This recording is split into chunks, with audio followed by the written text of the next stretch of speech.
Kolay gelsin abi.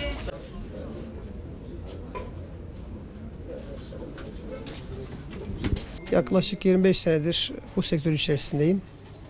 Malatya'da bu sektöre başladık. Depremden sonra da Malatya'yı terk etmeyelim dedik. Bu memlekette ticaretimize devam edelim dedik. Şu ana kadar bu bize bu memleketin verdiği neler varsa biz de onlara hizmet amacıyla buradan gitmeyelim.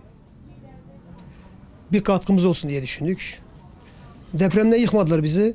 Yıkılmadık depremde. İş yerlerimiz yıkıldı ama bir şekilde malımızın bazılarını kurtardık elhamdülillah. Bazıları gitse de.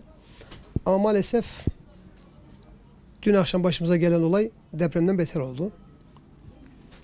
Yaklaşık 6 aydır bu konteyneri burada kendi imkanlarımla koydum, buraya koydum, yaptırdım. Her akşam bu cihazlarımı eve götürüp getiriyordum. Dün akşam bir cenazemiz vardı. Cenazeye gittik. Arkadaşımız, burada bizde çalışan bir arkadaşımız telefonları topluyor, çantaya koyup burada bekletiyor ki ben cenazeden sonra gelip alayım diye. Ben de unuttum.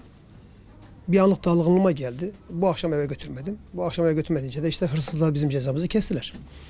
Gelmişler, gece görmüşler. Bütün ne var ne yok yaklaşık 2,5 milyon civarında bir malımız, malzememizi alıp götürmüşler. Suçsuzluğuna bulunduk. Olay yeri incelemeye geldi. Sağ olsunlar ilgilendiler. Ben umuyorum ki bulacaklar ve ümitliyim.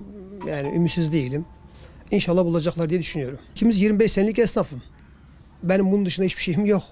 Yani dediğim gibi depremde bazı mallarımızı kurtarmıştık ki zaten bunun çoğu da borç. Yani işte kredi kartlarıyla vesaire sitelerden falan şurada buradan aldığımız mallar. Kimi başka arkadaşın getirip emaneten bıraktığı işte bunu sat da bize sonra parasını ver dediği mallar. Yani yaklaşık 2,5 milyon bir giden malımız var. Zaten bunun 1,5 milyon civarındası borç. Belki geri kendi ana sermayemiz 1 milyon falan civarında bir sermayemiz var veya yoktur. Bunu da bir şekilde inşallah dediğim gibi emniyet güçleri çözecektir. Bizi bu dar günden kurtaracaklar diye düşünüyorum. Bu depremden sonra Malatya'nın en büyük şeylerinden bir tanesi bu tür hırsızlıkların çoğalmış olması. Yani kimin evini soydular, kiminin arabasını soydular, kiminin evindeki buzdolabını götürdüler.